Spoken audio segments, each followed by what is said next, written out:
Bonjour. Aujourd'hui, je voudrais établir un prévisionnel sur une période d'environ 6 mois. Je vais me baser en fait sur les transits de Mars qui va traverser un signe pendant environ 6 semaines à partir du 11 juin. Et en fait, l'influence va durer jusqu'au 24 janvier, puisque là, ce sera quand Mars va passer en Sagittaire, du 13 décembre jusqu'au 24 janvier. Donc, ça permet en même temps d'obtenir des informations sur la façon dont cette énergie de Mars va s'exprimer, on va dire, dans le monde, d'une façon générale, et plus particulièrement pour vous, selon évidemment votre thème, votre situation et toutes sortes d'autres paramètres. Mais bien sûr, je ne parlerai pas que de Mars. Je vais en profiter pour parler de ce qui se passe autour du zodiaque pendant ces quelques périodes. Alors on commence par la période du transit donc en Lion, c'est-à-dire à partir du 11 juin, jusqu'au 29 juillet. Voilà la carte du ciel derrière moi. Donc, le 29 juillet, Mars changera de signe pour passer en Vierge. Pendant qu'il est en Lion, vous voyez ici que le Soleil est en Gémeaux au moment où le phénomène se produit, c'est-à-dire au moment où Mars entre en Lion, et le fait qu'il soit conjoint à Mercure, vous remarquez une dissonance ici avec Vesta et une autre dissonance avec Neptune qui peuvent plutôt s'avérer préoccupantes. Disons que c'est une configuration qui indique un potentiel d'erreur commise. Donc des erreurs, on en commet tous les jours. Il s'agirait là d'erreurs de communication. Mercure représente la communication, et Mercure est fort en Gémeaux, puisque c'est son signe. Donc son influence va avoir évidemment un effet puissant sur les besoins de tout un chacun, de communiquer, de s'exprimer, mais quand on communique et quand on s'exprime toujours sur la base de quelque chose que l'on a entendu, que l'on a lu, que l'on croit. Également, les croyances sont représentées par Neptune, qui est donc ici en dissonance. Et Neptune est également dans son signe, en Poisson. Donc, Neptune est également très fort dans ce signe. Et fatalement, cela crée aussi une opposition avec Vesta, qui n'est pas tracée sur ce dessin, mais qui est active, qui sera active. Donc, Vesta représente la notion d'harmonie, d'équilibre et de bien-être. Retrouver, restaurer, oui, pourquoi pas. Le fait est que Neptune représente aussi tout ce qui a trait à la médecine, et peut-être plus particulièrement d'ailleurs aux médecines naturelles, qui peuvent entrer en ligne de compte, mais cependant, en fonction des croyances de chacun, il est possible que cette configuration produise des erreurs de jugement, d'interprétation et toutes sortes de choses. Dans un même temps, donc, Mars transite en Lion, et comme vous le voyez, Jupiter, lui, est en Poisson. Il va entrer en Poisson le 13 mai, pour un séjour qui va durer jusqu'au 28 juillet. Donc, c'est un transit qui va avoir un effet par rapport à Mars pendant toute la durée de son transit en Lion. Et l'effet, c'est ce qu'on appelle un quinconce. Vous voyez, c'est une ligne verte ici. Le quinconce est un aspect d'environ 150 degrés qui sépare les éléments autour du cercle. c'est, disons, un aspect d'ambiguïté qui peut laisser supposer une tendance à agir ou à ne pas agir. Agir trop vite ou agir trop tard. La grande question sera probablement aussi, pendant ce transit de Mars en Lion, de faire un travail sur l'ego, qui est représenté par le signe du Lion, parce que le signe du Lion, c'est le signe du Soleil. Le Soleil représente le signe du Lion, et le Soleil, il est ici en Gémeaux. Il sera en Gémeaux pendant une dizaine de jours à peu près, jusqu'au 21-22 juin. Et évidemment, en Gémeaux, il est plutôt en accord avec le signe du Lion. Donc il sera plutôt en accord avec Mars, qui peut donner confiance aussi, ce qui peut ranimer aussi le besoin de bouger, qui est représenté par Mercure, le besoin de s'exprimer, le besoin de se montrer. C'est après tout, c'est quasiment l'été, donc c'est une période où on va avoir, c'est vrai, besoin de sortir et de profiter de la vie et d'une liberté retrouvée. Mais attention, parce que cette configuration laisse supposer quand même des risques d'erreurs de parcours, d'erreurs de jugement, etc. Donc Jupiter va avoir tendance à augmenter l'optimisme, l'enthousiasme et la volonté en fait de retrouver une croissance, une évolution et les plaisirs qui vont avec, les satisfactions qui vont avec. Et Mars représente l'action, donc il est possible que l'on agisse de façon prématurée peut-être, ou bien qu'on hésite. C'est l'un ou l'autre, parce que certaines personnes vont se dire que c'est trop beau pour être vrai, par exemple, et d'autres vont faire preuve d'un opportunisme excessif. Donc les natifs du Lion, c'est vrai, les natifs des Poissons, bien évidemment, parce qu'on a Neptune également en Poissons, qui sera donc également au quinconce de Mars, ce qui peut renforcer pendant cette période, c'est vrai, augmenter le risque de commettre des erreurs de jugement et surtout d'agir sur la base de ces erreurs éventuellement commises.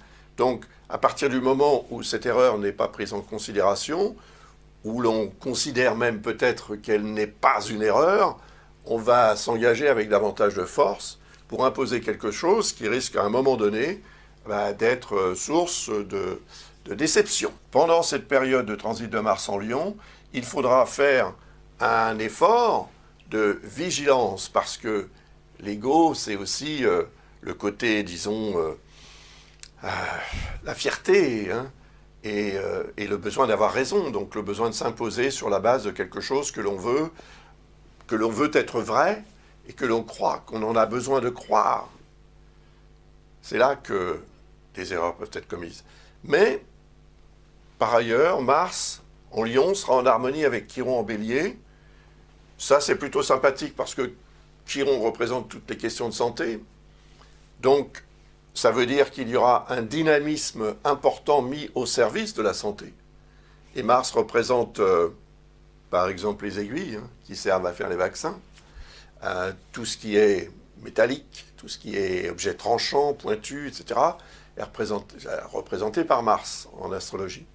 Et puis Mars, c'est effectivement l'action menée par rapport à et au sujet de la santé, d'autant plus que Mars est dans le signe du Soleil, comme on l'a vu tout à l'heure, mais Chiron, lui, est dans le signe de Mars en Bélier. Vous voyez, le signe du Bélier, c'est le signe de Mars. Mais attention, bon, Chiron est en dissonance avec Vénus. C'est pas bien méchant.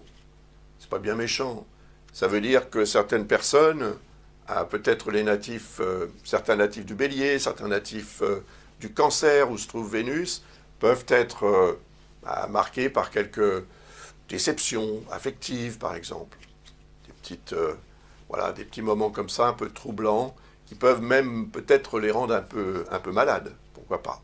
D'autant plus que Vénus en Cancer, c'est quand même aussi représentatif de ce qui peut se passer dans l'estomac.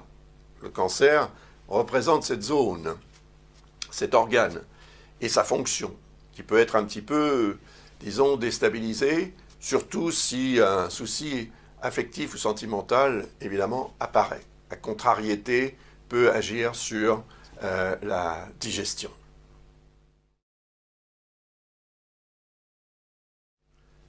La deuxième carte du ciel, c'est celle-ci.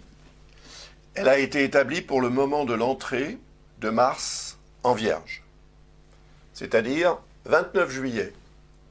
Vous voyez que Mars, en entrant en Vierge, se met en dissonance avec la Lune noire qui, elle, viendra aussi d'entrer, courant juillet, dans ce signe. Elle va entrer en fait le 18 juillet en Gémeaux. Donc Gémeaux Vierge, pas très amis, et Mars, évidemment, peut accentuer l'énergie de la Lune noire. Et puis vous voyez qu'il y a aussi une opposition avec Jupiter. Cette opposition avec Jupiter va se transformer en quinconce au fur et à mesure du temps qui va passer, parce que Jupiter est rétrograde, il repart en arrière dans le signe du Verseau. Donc déjà, c'est cette configuration. La Lune noire est en Gémeaux. La Lune noire représente les zones d'ombre. Elle représente aussi ce qu'on ignore, ce qu'on nous cache, ce qu'on ne sait pas. Elle représente aussi l'inconnu, qui peut être à la fois attirant et en même temps aussi peut-être inquiétant. Donc on peut être dans une situation où des réactions, des actions seront menées par rapport à cette zone d'incertitude représentée par la Lune noire. Ça veut dire, tout simplement, qu'on risque d'agir ou de réagir sans savoir véritablement pourquoi on le fait. Mais comme ça, par pulsion, disons. Le signe de la Vierge, c'est quand même le signe des hypocondriaques, en tous les cas des gens qui se préoccupent beaucoup des questions de santé, la leur et celle de leur entourage.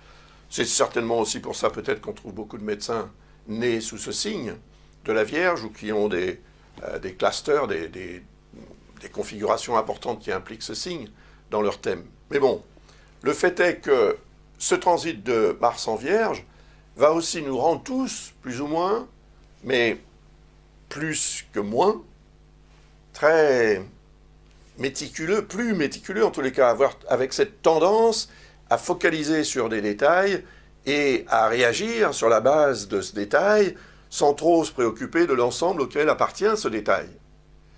Et à cause de la dissonance avec la Lune noire, évidemment, des erreurs seront commises parce que on réagira trop vite. Donc attention, l'impulsivité peut évidemment engendrer une augmentation des risques d'erreur. Et puis on a Jupiter qui est en face, comme on l'a vu tout à l'heure. Et ce Jupiter, en fait, il rentre dans le signe du Verseau, voilà, je vais y arriver. Il rentre dans le signe du Verseau, où il est déjà séjourné pendant quelques mois. Il va y séjourner encore jusqu'à la fin de l'année. Donc tant qu'il est en Verseau, c'est vrai qu'il n'est pas trop en désaccord total avec le signe de la Vierge, mais ce n'est pas quand même non plus une union sans faille. Donc ça veut dire que Jupiter peut accentuer aussi, d'abord, l'énergie de la Lune noire, c'est-à-dire le rôle et l'importance de l'inconnu, de ce qu'on ignore. Et par rapport à ça, il est possible que l'on cherche à faire la lumière et qu'on obtienne finalement des réponses en faisant une sorte de lumière, parce que Jupiter peut représenter ça. C'est un astre qui est assez proche du Soleil, physiquement parlant, mais qui n'est pas lumineux. S'il brille dans le ciel le soir, c'est parce qu'il est éclairé par le Soleil, évidemment. Donc, cette lumière un peu diffuse, si vous voulez, est quand même importante, parce que Jupiter représente la tendance qu'on a tous à vouloir évoluer, progresser, comprendre, etc. Et donc, il est possible, à cause de cette dissonance avec la Lune noire, que finalement, on fasse des constatations qui ne seront pas véritablement le reflet de la réalité. Parce qu'ensuite, Jupiter va former un quinconce avec Mars en Vierge, entre, vous voyez ici, on en a un entre Vénus et Saturne, et les quinconces, il y en a un aussi avec Pluton, sont des, comment dirais-je, des configurations qui indiquent, bah oui, cette tendance en fait à l'ambiguïté. C'est un aspect, pour moi, c'est un aspect karmique, le quinconce. Donc il faut, entre guillemets, s'en méfier. En tous les cas, il faut en prendre, en tenir compte. Il est important. Il est d'autant plus important que l'on n'en tient pas nécessairement compte. Vous voyez, vous recevez un courrier et vous le mettez dans un tiroir. Parce que vous savez que dans ce courrier, il y a une réclamation ou une facture. Donc, vous ne voulez pas la payer tout de suite, vous la mettez dans le tiroir. Et progressivement, vous allez en recevoir d'autres, des rappels, jusqu'au moment où c'est l'huissier qui va frapper à votre porte. Vous voyez, c'est un peu ça le quinconce. Donc, il faudra, pendant cette période, faire un effort pour agir quand il le faut. Pas trop tôt, pas trop tard. Ne pas laisser les affaires pourrir, en quelque sorte. Et puis le signe de la Vierge, c'est vrai que c'est le signe aussi des gens qui ont tendance à s'inquiéter, à outrance, exagérément. Alors en plus, avec l'influence de Jupiter, c'est vrai que ça peut devenir très exagéré. Donc, n'aggravez pas les choses simplement parce que vous allez avoir tendance à focaliser sur un détail, le détail qui tue, comme on dit. Non, ce sera peut-être plus favorable pour vous de prendre un peu de distance pour avoir une vision plus globale de la situation, afin d'éviter, voilà, d'être motivé par un détail qui finalement ne serait pas représentatif de l'ensemble auquel ce détail pourrait appartenir. On a d'autres aspects qui impliquent Mars, c'est le quinconce qu'on vient de voir, mais je voulais parler du Soleil, parce que le Soleil va transiter le signe du Lion jusqu'au 22-23 septembre, et dans ce signe du Lion, il est fort. Et vous voyez qu'il est toujours accompagné de Mercure, comme c'était le cas quand il était en Gémeaux précédemment. Donc, étant toujours accompagné par Mercure, qui est en harmonie avec Vesta et avec la Lune noire, là voilà la lumière. Ça, c'est la lumière solaire. Et Mercure, c'est la compréhension, l'intellect, etc. Mais il y a une opposition de Saturne. Et l'opposition de Saturne peut indiquer une tendance à se dévaloriser, à ne pas avoir suffisamment confiance, à craindre en fait le passé, que le passé ne redevienne d'actualité et ne recommence à devenir une source d'épreuve.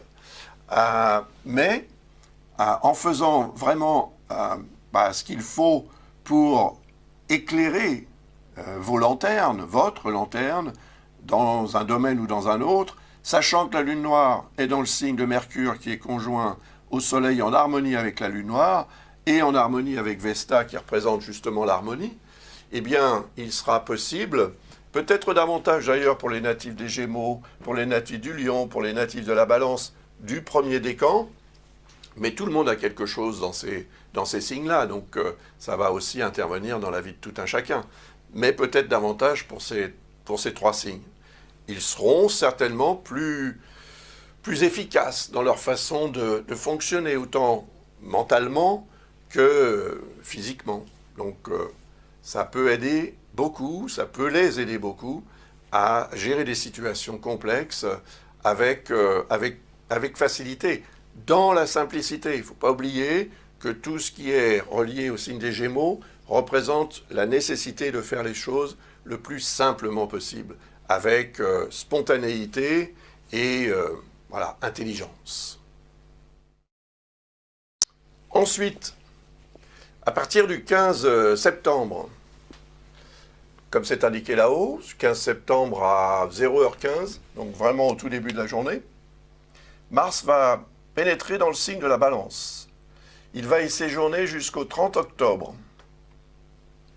En Balance, vous voyez qu'il y a Mercure, qui ne sera pas rejoint par Mars, parce que Mercure est en mouvement direct, assez rapide. Il met à peu près 2 semaines pour traverser un signe. Vous voyez qu'il est au-delà de la moitié du signe, donc à peine une semaine plus tard, sera déjà en Scorpion.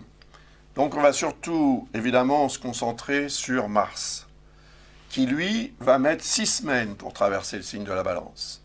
Et il va former un quinconce avec Uranus en Taureau, que l'on voit ici, c'est ce lien dont je vous ai parlé tout à l'heure, et un autre avec Neptune. Alors, ça peut être un petit peu préoccupant. Pour l'instant, et au moment où cette entrée de Mars va se produire, c'est Mercure qui sera au quinconce de ces deux astres. Et en fait, ça a un sens. Parce que Mars est derrière Mercure. Mercure est en avant. Hein, il est plus avant autour du zodiaque.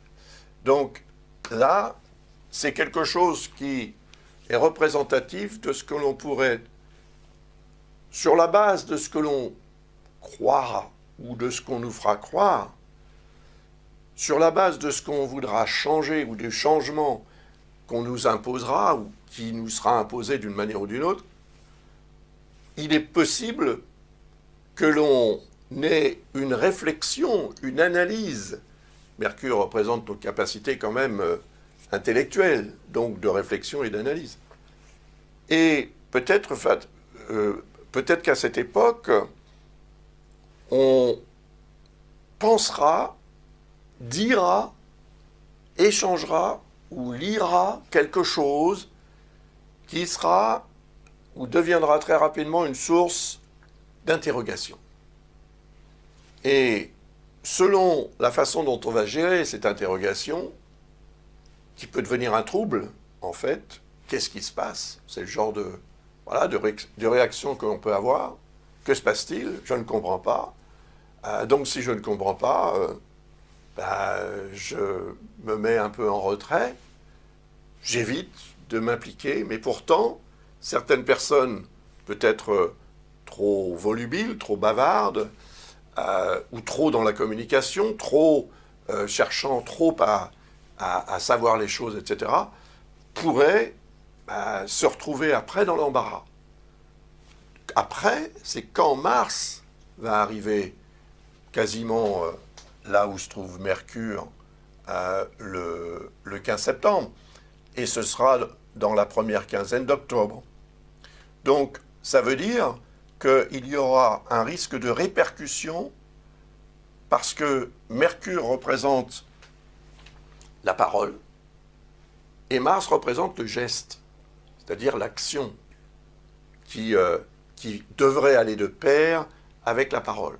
Seulement, on voit ici qu'étant donné que Mars est quand même beaucoup plus lent que Mercure, il va mettre environ 4 semaines pour atteindre la position où Mercure se trouve, et il est possible donc que ce que l'on pense, ce que l'on dise, ce que l'on lit, etc., ce que l'on croit, et la notion de changement, etc., que j'ai évoquée tout à l'heure, et qui se mettrait en place aux alentours du moment où ce fameux Mars va entrer en balance, se répercutera à peu près un mois plus tard, c'est-à-dire vers le 15 octobre, mais je pense avant le 15 octobre. Voilà, donc prenez note de ça, parce que selon la situation dans laquelle vous êtes, et les projets que vous avez, et les décisions que vous avez à prendre, ce genre de situation peut vous impacter, et peut-être aussi produire, au moment où Mars arrivera à la longitude de Mercure, qui sera déjà partie depuis un moment, une réaction en chaîne qui ne sera pas probablement celle que vous auriez souhaitée et celle que vous aurez aussi imaginée. Donc, vigilance. Et surtout, faites preuve de discernement et surtout aussi, faites preuve de réalisme. Voilà, ça, c'est très important. Le signe de la Balance, c'est bien, mais c'est un signe, si vous voulez, qui d'abord est opposé à celui que Mars représente, c'est-à-dire le signe du Bélier. Dans toute Balance, il y a un Bélier qui sommeille. Il faut le savoir, ça. Et inversement.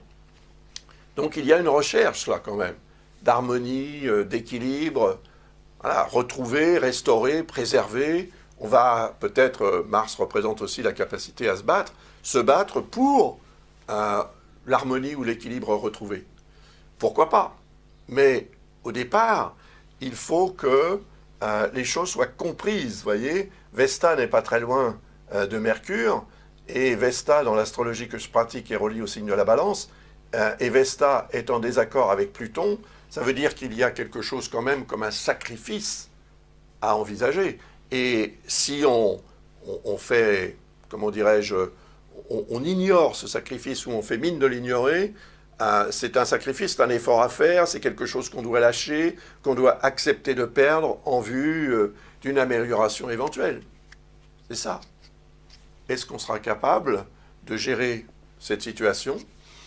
Certains, oui, le seront plus que d'autres, comme d'habitude. Mais en fonction de votre thème personnel, il sera peut-être intéressant, si vous avez un doute ou si vous êtes dans une situation particulière, de visiter le site de l'école Ablas et puis, par exemple, de poser une question. Vous trouverez les informations pour poser votre question sur le site et on y répondra, toute l'équipe au sein de l'école Ablas se fera un devoir de vous répondre le mieux possible et de la façon la plus réaliste, rationnelle possible. Avant de passer à la carte suivante, je voulais quand même vous faire remarquer que Pluton est rétrograde le 15 septembre, pendant cette période. Saturne est rétrograde, Jupiter est rétrograde, Neptune est rétrograde, Chiron est rétrograde, Uranus est rétrograde. Ça fait beaucoup quand même. Toutes ces planètes qui sont des planètes lentes, en rétrogradation, ensemble, produisent une espèce d'affaiblissement de leur énergie respective. Donc, étant moins actives, ces énergies vont peut-être aussi produire une tendance au relâchement de la vigilance, avec peut-être aussi des répercussions lorsque ces planètes vont évidemment à un moment donné retrouver leur mouvement direct. Et vous allez voir dans le thème suivant du transit de Mars dans le signe du Scorpion que nombre d'entre elles auront effectivement repris leur mouvement direct. Donc du 30 octobre jusqu'au 13 décembre, Mars va transiter en Scorpion. Donc regardez, Pluton n'est plus rétrograde, Saturne non plus, Jupiter non plus, Neptune l'est encore et Chiron l'est encore, Uranus l'est encore. Donc ces trois-là reprennent leur mouvement direct. Souvenez-vous, en 2020, que s'est-il passé lorsque Jupiter, Saturne et Pluton, qui étaient à l'époque en Capricorne, ont repris leur mouvement direct? Souvenez-vous. Eh bien, c'était à peu près la même époque. Ce qui veut dire qu'il faut faire preuve d'une vigilance continuelle par rapport à ce que l'on veut obtenir dans la vie. Car pendant les rétrogradations des astres, leur effet n'est plus aussi contrariant, contraignant, n'est plus aussi favorable à l'évolution. Tout se met en quelque sorte en veilleuse, si ce n'est en stand-by, en tous les cas en veilleuse. Et c'est vrai que quand vous avez une lampe en veilleuse, chez vous en pleine nuit, vous réussissez quand même à voir un petit peu là où vous allez aller, par exemple, si vous vous levez pour aller aux toilettes. Mais ça n'est pas suffisant pour pouvoir lire. Ça n'est pas suffisant pour voir véritablement les couleurs telles qu'elles sont. La nuit, tous les chats sont gris, comme on dit. Donc, cette période de rétrogradation des astres doit être considérée comme un moment où, effectivement, vu que l'on risque de manquer, on va dire, de clarté, voire de recul sur certains points importants de nos vies, on risque de commettre des erreurs. Voilà. Et de se retrouver, au lieu d'entrer dans les toilettes, par exemple, d'entrer dans le placard. Vous voyez, ce serait, bon, amusant. Ça n'est pas grave. Sauf si on y fait ses besoins, bien sûr. C'est un peu excessif. Voilà. Donc, le fait est que pendant ce transit de Mars en Scorpion, à partir du 30 octobre jusqu'au 13 décembre, il va avoir un effet d'un commun accord avec le Soleil qui transite ici en Scorpion, et évidemment, il sera en discorde d'abord avec Saturne et ensuite avec Jupiter. Ce qui veut dire qu'il va y avoir un réveil, d'abord des énergies de Jupiter et de Saturne, et le Soleil, il est là quand même pour réveiller. Lorsqu'il se lève, en général, on se réveille. Donc, il y a cette notion d'éveil, de réveil et d'éclaircissement aussi. Mais comme cette lumière est de biais, si vous voulez, c'est ce qu'on appelle ici une dissonance, il peut y avoir exagération justement de cet éclairage tout à coup, et Mars étant proche du Soleil pendant son transit dans ce signe où le Soleil se trouve, ça va amplifier la réactivité solaire et la réactivité de tout un chacun et la réactivité de la situation. Le fait que Jupiter et Saturne soient en Verseau, qui est quand même le signe qui représente le peuple, la population, l'environnement social, à la fois géographique mais surtout humain, donc les gens en général, il est probable que cela déclenche effectivement pendant cette période des réactions, des actions, de mécontentement peut-être dans certaines régions du monde. Cela peut devenir très préoccupant.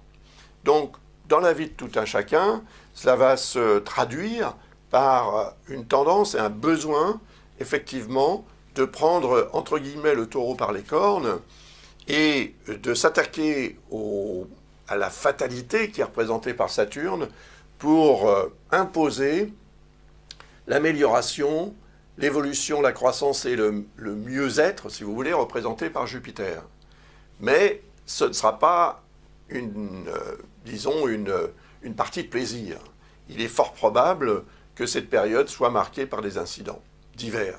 Des incidents, des accidents, des tensions sociales également, et toutes sortes, c'est vrai, de désagréments qu'il va falloir prendre en considération.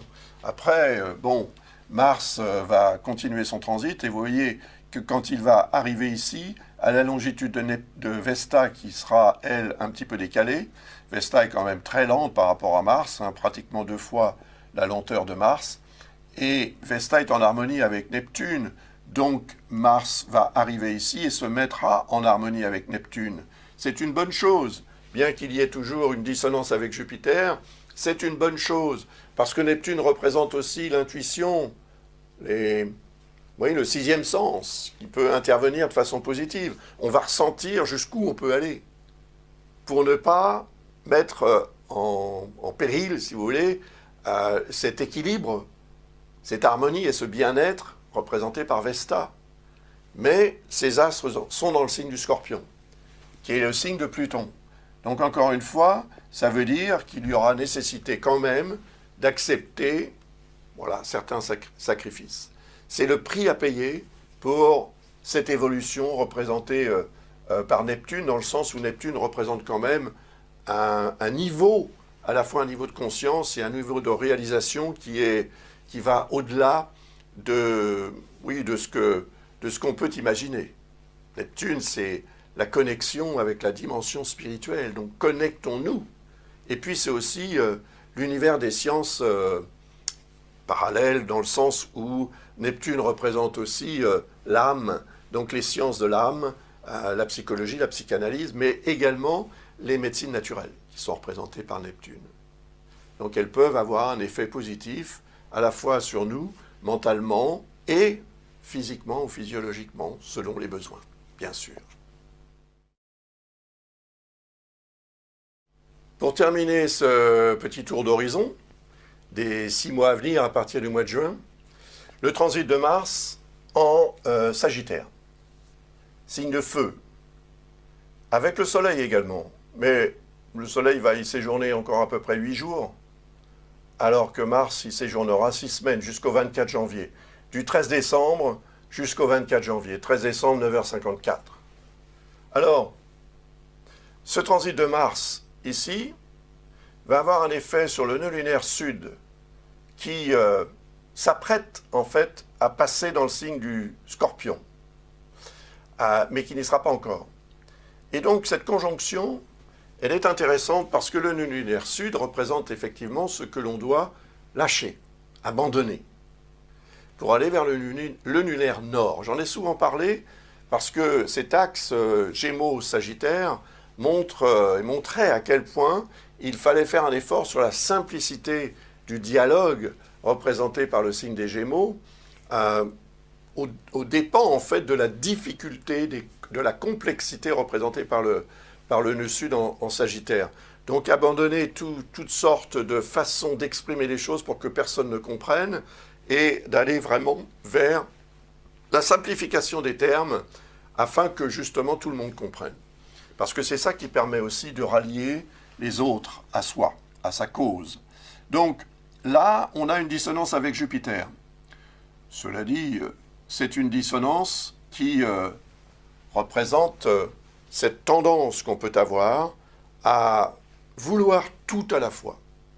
Et donc à faire preuve d'une voracité, d'une gourmandise excessive. On veut que les choses s'améliorent et c'est bien. On a envie de réussir, on a envie de restaurer tout ce que l'on a plus ou moins perdu pendant une longue période difficile. Donc, il ne faut pas commettre d'erreurs, justement. Et il arrive parfois que lorsque l'on se sent libéré et qu'on a l'impression que rien ne peut nous résister, et c'est justement là qu'on fait l'erreur qui remet tout en question et qui peut devenir véritablement une source de complications majeures. Donc, prenez-en note parce que Jupiter, lui, va changer de signe pour passer en Poisson. Il va changer de signe le 29 décembre. Et le 29 décembre, comme vous le voyez, Mars, évidemment, puisqu'il va, je le répète, il va y entrer le 13 décembre. Donc le 29, il sera en Sagittaire. Et donc, à ce moment-là, la dissonance avec Jupiter va devenir beaucoup plus forte et elle va, cette planète Jupiter, avoir aussi une influence forte sur celle de Neptune et elle va augmenter effectivement cette tendance, ce besoin de croire et de fonctionner, d'agir par rapport à ce qu'on croit, plus que par rapport à ce qui est rationnellement et concrètement vérifié. Malheureusement, ça peut devenir encore une fois une source d'erreur. On voit ces dissonances. En plus, il y a une dissonance avec la Lune noire en Gémeaux qui est opposée à Vesta et également au Soleil. Donc Mars va arriver aussi à l'opposition de cette Lune noire. Attention, parce que dans le signe du Sagittaire, encore une fois, qui est le signe de Jupiter, justement, c'est l'exaltation. Donc on part tous à l'aventure. Donc c'est très bien. Seulement, il faut aussi, au-delà de cet engouement et de cette excitation et de cet enthousiasme de partir à l'aventure, assurer aussi ses arrières et sa sécurité. Sa sécurité et en même temps aussi sa santé, pour éviter qu'elle ne soit un peu malmenée pour différentes raisons. Des incidents de parcours, des accidents, tout ça, c'est relié quand même à l'énergie de Mars, qui représente, c'est vrai, la tendance qu'on a à réagir parfois de manière trop brutale, trop impulsive, et ça donne souvent des résultats désagréables. Donc, vigilance, bien sûr. La Lune noire représente ce qu'on ne sait pas, vous voyez.